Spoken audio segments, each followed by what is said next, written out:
Alright guys, welcome back everybody to round 3 of BCS Germany. We're going to be transitioning over the game. We've got the Nicholas mirror match here. The Nicholas. Saint Nicholas. But yeah, and so the players are just going to be good to go as soon as they're ready. And then they're going to be ready and getting started. He's playing gacha games. So I think you guys are going to GG, they're going to start and... flipping two stride starters. In fairness, we were talking about this earlier. We were saying how, like, today's going to be interesting because it's the first event where the stride decks are legal, the new ones, Harry and Nightrose. I think a lot of people have been thinking about, like, Odium, Raziel, Nightrose. I think Nightrose is pretty strong. Nightrose is really strong. This is also the last event where Fure is at 4. Well, I was also saying, the thing I was talking about earlier today was, the thing I find really, really interesting is the fact that because we're technically a bit ahead of JP in terms of format releases, it means a lot of these decks that in Japan maybe didn't kick off so much because they maybe needed a little more time in the oven, they have that time with us. So it's kind of interesting to see where, for example, Harry on release was considered to be the stronger deck in Japan, but I think the general consensus here is our Nightrose builds have kind of pushed it a little bit. Harry was not as strong. People thought Harry was strong, and then there was a whole Nightrose format in Japan. Yeah, that's okay. Yeah. That was also cool. But then it also kind of ended when Nightrose and Razo came out. But again, that's also not a format we have, so it'd be interesting how Nightrose adapted to. We got Nightrose late. Was the thing because they had Nightrose during set 4. Yeah. So Nightrose was fighting a lot weaker decks. Yeah, so it'll be interesting to see how it actually keeps up at the moment. Also, important thing is that the Nightrose going second here. I think Nightrose is definitely stronger in the Grade 2 game as well. The Stoicheia toolbox is so much better than the Dragon Empire toolbox. Yeah, true. Flander already milling a Marauding Shade. We don't see no typical Alvina Bone play, which is kind of sad, but... And that's my only issue with Nightrose. If you don't find Bone, you're kind of like Raziel not finding Dog. But the thing is, Nicholas at least has access to the Shenri and Forward Reverters package. That's strong. But I mean, Bone is stronger, though, is the issue. Bone is stronger because of the reusability of Bone. Yeah. Also, Bone's actually in engine, it's a part of the Stride deck set, so the deck was actually built around using Bone, versus Shenri being an additional card put into Shiranui to help us supply, and that's also if he's on the Shenri package. So people don't even play Shenri. So people play Tenri instead because it's a bounceable grade 1. As you say that. Yeah, there's a Shenri.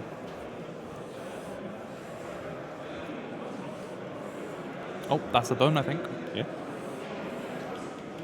No, that's a Lazy. That's a Lazy, yeah. Oh, Marauding Shade to them. I think the Stoicheia toolbox is just a little bit stronger, though. It is, I think it is. Stoicheia toolbox is crazy strong. You just need a good engine to actually abuse it, and I think Nightrose is the only one that can.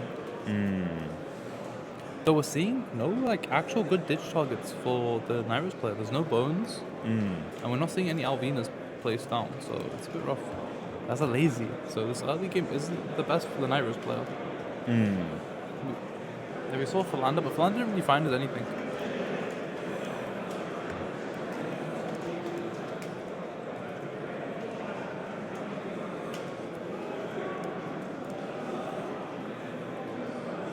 Again, all that energy, baby. He's protecting his front row with the energy. He's like, you gotta attack me, please. Now will save me. If you want to kill me, you have to break through now, senpai.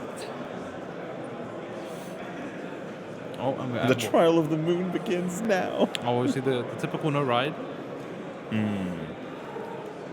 Oh, no, never mind. Nicholas actually accepting the ride-up. I don't think you try and play this game. Like you were saying, because you know that Stoicheia has the better ride-up package. Or the better grade 2 game, so I think you just go look, screw it, I need the drive check, go. Maybe you could... I didn't see a Ford in his hand, so maybe you could try to do a little grade 2 game, because it doesn't seem like the other Nicholas... It seems like Nicholas A did not draw his Stoicheia engine, and Nicholas B did somewhat draw his Dragon Empire engine, but I guess he just has this really strong grade 3 turn right up, where he has the Ford for the Shenri anyway, so he's just going to punch really hard. I mean, sadly the Shenri doesn't actually draw, because Nicholas has 2 Rigots. I think maybe because of that, you just don't bother. You can swing 50. Yeah, you can swing 15 into rear, and it's like, if you want to deny, he's going to try to deny it, but now you can just heavy commit into the rear. You have to guard this one now as well. Okay. Yeah, there you go, then Vanguard swing. So now you go I think this is where Nicholas kind of pulls ahead a little bit. First check. Yeah, Yeah. you get the check. Nothing. Oh, and losing the ladder is really important for this Especially matchup. again, Nui, yeah. Yeah, matchup. You ladder after their first stride, and you turn off the second stride. It's an important part of the game plan. You see the large golf discard, draw 1. Yeah, double checking, he just drew 1. Interesting he chose to use a large golf before the column artifact. I would always like to thin first, then draw. We really need to find a bone here, or we're kind of in a rough position.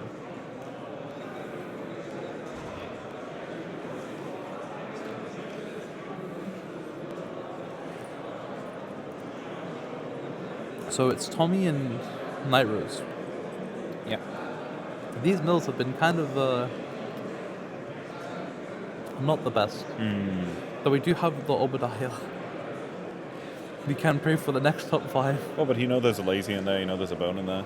No, There's there's marauding shades. no bone. There's no bones, but there's marauding shades as lazies. So. Yeah, but you need the bone. Yeah. Because the issue is, like, the bone is what you're going to need for this to keep the matchup. Because, like, having marauding shades on the field don't matter because they're going to get dominated and retired. Now, you can use your GV2 to bring back the marauding shade, so you can have your shield value still. But, there you go, it's going to be the Obadiah. I think he's going to try and revive something on stride just because if we have the CB, you may as well, right? I mean, you got 2 CB, and you have a lazy interrupt zone, so you basically can use the CB for free.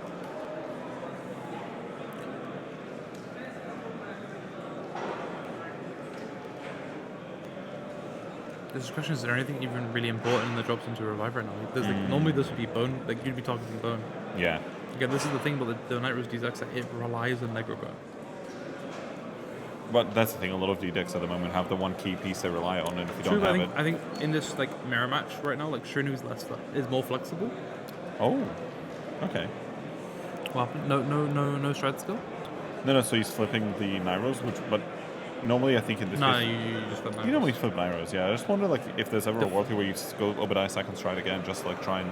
Because you're so far behind right now that like in terms of mills, I think I wonder if there's ever... Yeah, but your a point where Obadiah you try and second do it stride will again. probably flip another Obadiah then another point. Yeah. Because you're never going to 3 Nightroses. Yeah, true. You're never going to 4 Nightroses. It's always going to be like maximum 3. No, you're going to go to 2. I think it's 2 because you deck out then. So. Yep, so here we go. We see the lazy. Because lazy is a hollow unit, it will gain power, and then the effect to revive. Get the Philander back. More pressure, but again, issue is we have no draw power right now, so we're just relying on that like natural triple drop stride. Also, one thing we saw is we didn't see him revive on a large golf. I would love to see Stride Skill revive on large golf to grab back our Nightrose. Even if we're not using Nightrose for the actual Nightrose stride, just having Nightrose in hand, like showing my opponent I have Nightrose in hand, provides progression that might actually GB2 Nightrose stride. Or just grab anything. Like you can also just in large golf grab back the Marauding Shade, and that means you have shield value in your hand.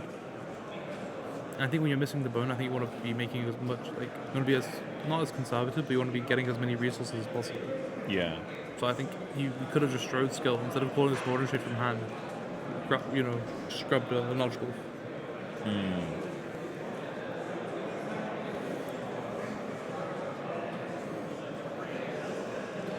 I wonder if Nicholas made a mistake here by not counterblasting the ladder, because if he heals here, he then has the ability to go. That's also one thing. You're playing Stoichea, so you have that recyclability. And I think the other face down damage isn't like that important. So I wonder if that is going to come back Crit to bite him a first. bit. Unless he just checks 3 crits and he's just him. But for legal there's reasons, the that was a heal. joke. And also it heals. Yeah, Here's so- the heal. It comes up. It was another Marauding Shade. Yeah. It was not required. Now Because he's it wasn't a piece. I Yeah, know that. now he's biting himself. Yeah, and the inlaunch golf. Because it would have been important, because next turn he could have Strike, a large yeah. growth, grabbed it back, and then you would have been able to have it on turn player priority. You just Yeah. weren't thinking about it. These like small little micro decisions are like really, I didn't catch that. I didn't realize that you could have done that. Because like right now, because he checks the crit, he would have healed that. Obviously, Nicholas goes to fold, but the fact that what he heals down isn't the ladder means he can't grab it. So, because the thing is, he would have had the benefit that Nicholas's first try would have been kind of weak. Because like that doesn't super matter. Like you're on 1, you're really not dying here, but Yeah. This is the rough thing about riding up. This is why I think maybe Nui actually had the ability to play one more grade 2 game turn. While you had the Revolters in hand, you should have abused that, right? I think your only benefit there is that like Nicholas had to waste a strike turn trying to stabilize and failing. but I don't think you want to give them that out, right? Exactly. Like there is a Nicholas Ground Blue is we have to say like Nicholas A would be the both Nicholas. The way that Ground Blue is in this game is because it had the Obadiah semi-stable stride turn. I mean, sitting out and then checking the heal and crit is really like the heal is the most important thing, right? But I think we had the Revolters in hand, so we could have afforded one more grade 2 game turn because we could have gone Revolters, call out Shiranui, and then go 10 rear and then 10 van with rear and then the Shiranui van, and we would have been contesting board.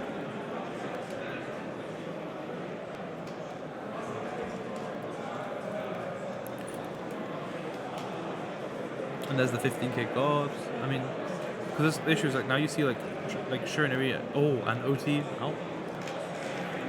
I mean, those numbers were big because I'm assuming the Flanders were 18k boosters. Yeah, almost certainly, yeah. And this is where, and there's the GB2. Put the crits at the bottom. Still no bone, by the way. Put the fries in the bag. Yeah, he's downstairs. He's also doing this.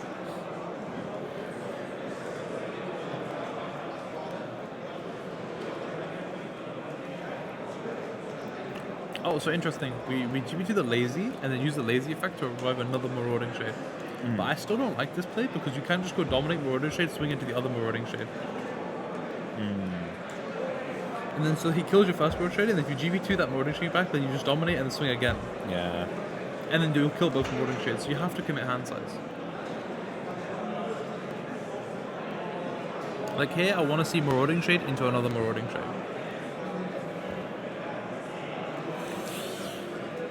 Nope.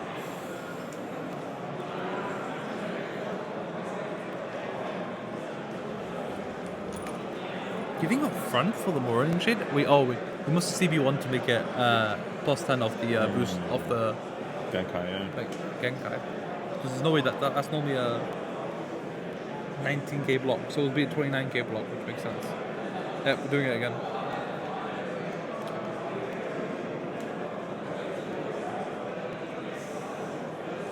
Is the Genkai not once per turn? Oh, it is.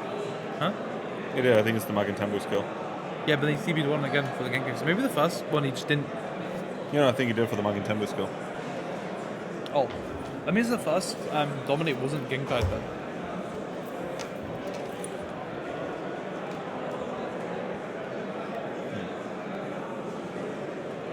We'll see. I mean, Nicholas's resources are low, so we'll see what else he actually has in hand. This might just be a 3 attack turn. Nope, we have. Ooh.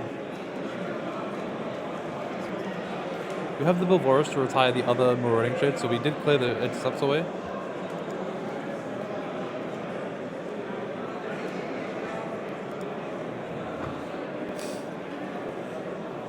And yeah, it is a 4 attack turn.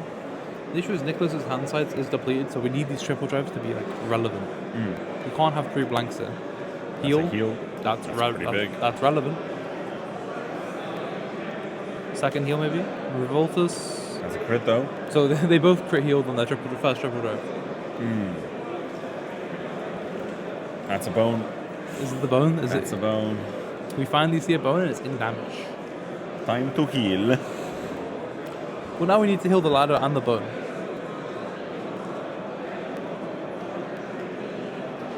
I wonder if this ladder, the little ladder, not healing the ladder misplay will cost Nicholas the game. Possibly. That's very possible. I mean, he gets to his GB2 stride first, which is the most important thing. So he could potentially kill her if he has a Nightrose. He has double Philander set up. These columns are going to be massive. There you go, he's got it. There it is. Stride, and we are going to be striding into the brand new, was it like... Vampire Princess? Mist Phantasm Pirate King Nightrose. So it's the GB2 effect, which is on attack CB1. Retire 2 rear guards? Retire 2, I believe it's revive 2 units with Hollow? No, revive 2 rear guards with different names, I think. Names. It might say Hollow, I don't know. I don't believe it does. She gains a critical, I believe, right? Yeah, she gains a crit. Yeah. And I think she gives the 2 revive units 10k as well. No, it's all scaling of how many cards in the drop zone, I remember that. That's scary.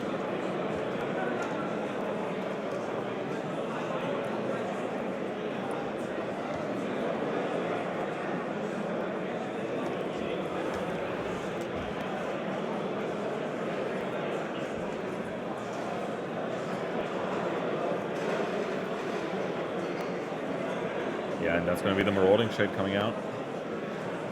One Marauding Shade with Thunder. Ooh, I think he's eyeing up the... Yeah, it looks like he's eyeing up his in-launch goals there in hand. Yep. Well, because you can afford for your first 2 attacks to be weak, like weaker attackers, because you can boost them with the Philander. So yeah, the Nightrose is on attack. You can retire 2 rear guards. You choose 2 grade 2 or greater cards from your drop zone with different card names. You call them to rear. And if your drop has 10 or more cards, she gets a crit to the end of the battle. And then if your drop has 15 or more cards, all those cards called get 10k to the end of the turn. Yeah, so you can afford to have your first 2 attackers be weaker attackers, boosted by the Philanders. I mean, I wouldn't do it though because it's bonus on 3. So if you do that, you have 2 dead swings, right? Because if you go, but we are doing it because like Nicholas can tank the 2 big swings with the Philander boosters, right? But like theoretically, if they're on 5, that's what you can do. And the 2 next called cards. One slight issue is normally the call targets are a Marauding Shade and a Night Storm, but we see that Night Storm's a damage zone, and it's normally only 1 Night Storm.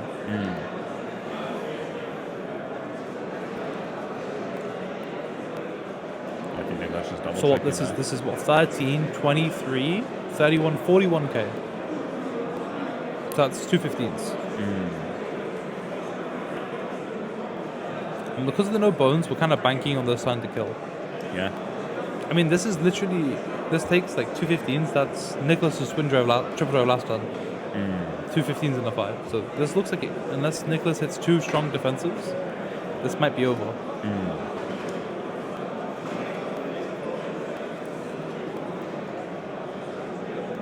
Also, you see that Nicholas paid the hostage order.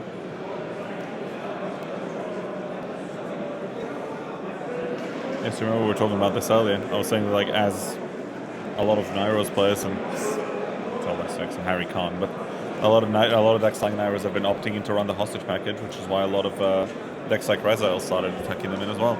Yep. Because you have these big swings, and some decks are going to end up. It's really good in things like Levy Dress as well, right? Full Levy Dress as well. Levy Dress, some builds used to run one. Well, it was before as well because it also give you like before Levy Dress, you had like Langdemire running around. Yeah. And there's not a lot of like Messiah's gone away. Like I don't know if Messiah was around, but like Messiah's really fallen off. So like the lock on the rear guard is just not there. Not a thing, yeah.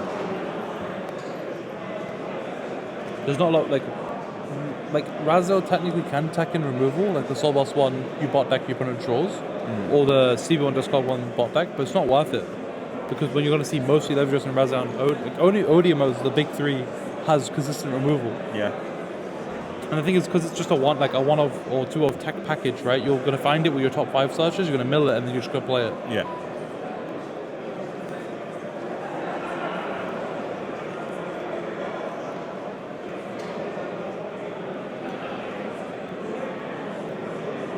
So we see that a knowledge wolf just going back to the Nightrose.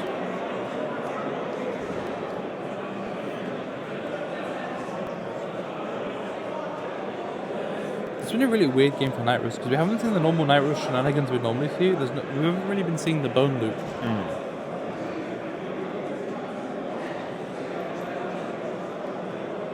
And also that unfortunate ride-up from Nicholas put him back in such a disadvantage. Though if he survives this and he gets to a Mukuro turn, he basically wins, yeah. Yeah, he basically kind of wins.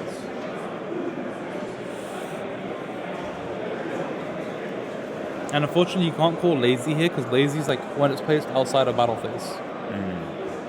So you can't even go like call lazy, call booster, which is a sad thing.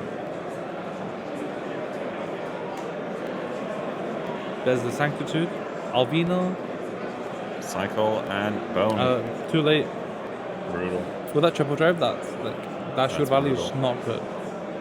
This is the you needed this to be money, like. You just now have to. Oh, so we hit the Furai. Yeah, I think that's correct. Because Nicholas's hand is not massive here. It's 3 though. Yeah. So the 4 to 5 isn't going to make a difference, but this might, right?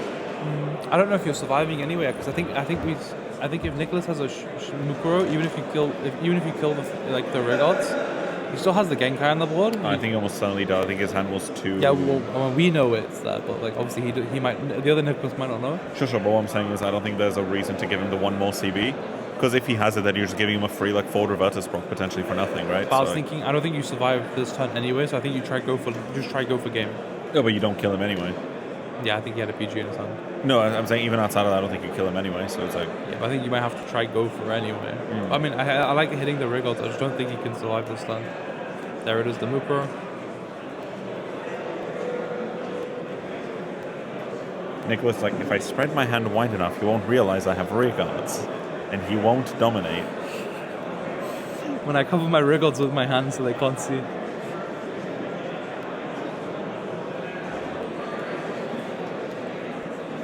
One cool thing about like Shiranui as well is with these like small dominate pokes, you can just clear boards with it as well. I've noticed something that's something Nicholas quite likes doing. He really likes poking boards. Yeah, using all that energy to cycle 2 cards. Best in case you're.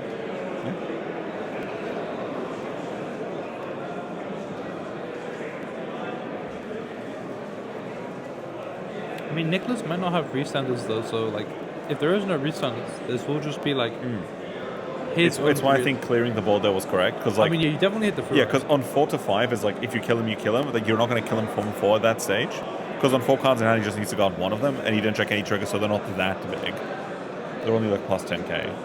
And there you go. Like, he has a forward reverter, so if he had the thing there, he'd be able to go Muggin Tenbu plus this and just kill there and then. Because I think if you got given 2 CB, I think Muggin Tenbu would have been correct. No, I think Lucas was correct. You get five checks for triggers.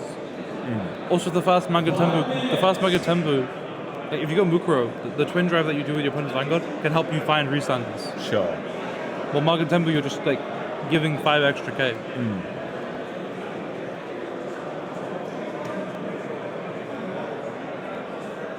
And you're clearing the same amount of board as well. Bone plus Alvina. Bone plus Alvina. I mean, the bone's Brother, good. The Alvina's sad to get rid of, but Brother, you have to live. You can't use that Alvina if you die. True. Unlike Grand Blue players, you cannot use Alvina from the afterlife. Like, I'm just in a hollow state constantly. Huh? I'm sorry. What was that called? Is that what I think it is? It is? Oh my god. My god. What is that? I believe it's a set 1 common. So when it's discarded during your ride phase, you call it to Rhaegar as rest. Why is that being played? Ask him. Probably just another like ride cycle type card. That's wrong. Oh, that's us. Jump scare. Jump scare. But I guess it's just another ride cycle type card. I think sometimes he maybe just wants to plus the board. Yeah, I guess he's like, if he's trying to aggressively build a board for free. In fairness, it is not terrible if your goal is to try and switch off cards like Selgaeon. It's 7 minutes. Yeah, and like against decks where they run Selgaeon, it can be kind of funny. Also got into Shiranui as well, because you just need you need 2 Rigolds on board, so. I mean, I guess I could see it. It's interesting to see what you cut for it, though. 3 Furais.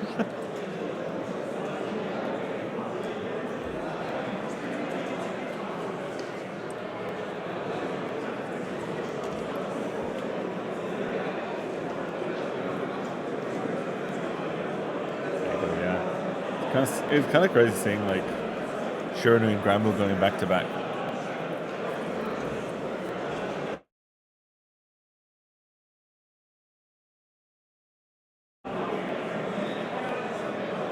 Been playing for a while, so I mean, they are really using up all their resources. It's a game of attrition right now. But that thing is, that's the cool thing about Stride decks in D. Like that takes me how they play out. I actually quite like Stride decks in D. I think they ruin Premium, but I think in D they're quite fun. I think like I argue that like for me personally, like Jet Ava, like what was it? That format was so goated. I love that format. Was it Like Jet Ava Minerva? Yeah, well, it wasn't Minerva. It was just Jet Ava and then like 5 other decks. BSF 23. Yeah, like for us, I mean, I think I prefer playing that as a BSF format was so fun because it was always fun being the third person, like trying to figure out what you were doing. Maybe as like a singles event, I could see it not being as fun. Yeah, because everyone was on Jet or Ava, or probably like, Jet. Yeah. But like seeing like 3 was really interesting. And I love that format personally. I like it when like Stride decks are strong, but like it has Dawn 4 Stride decks that are like keeping up. And it has Defensive Roar as well. Honestly, I'm really happy Defensive Roar ended up picking up for people. I'm a big fan of that card. Yeah, I think it's one of the situations where It's one of the situations where it's one of the situations where like commons and rares, like random commons and rares in D have actually become really relevant. Yeah. I mean, Stokeo is one of the decks where like commons and rares are strong, but it's rare to see like a Dragon Empire common and rare be used. Yeah, no, the crazy one was the other day when they revealed the new Avant-Garde order.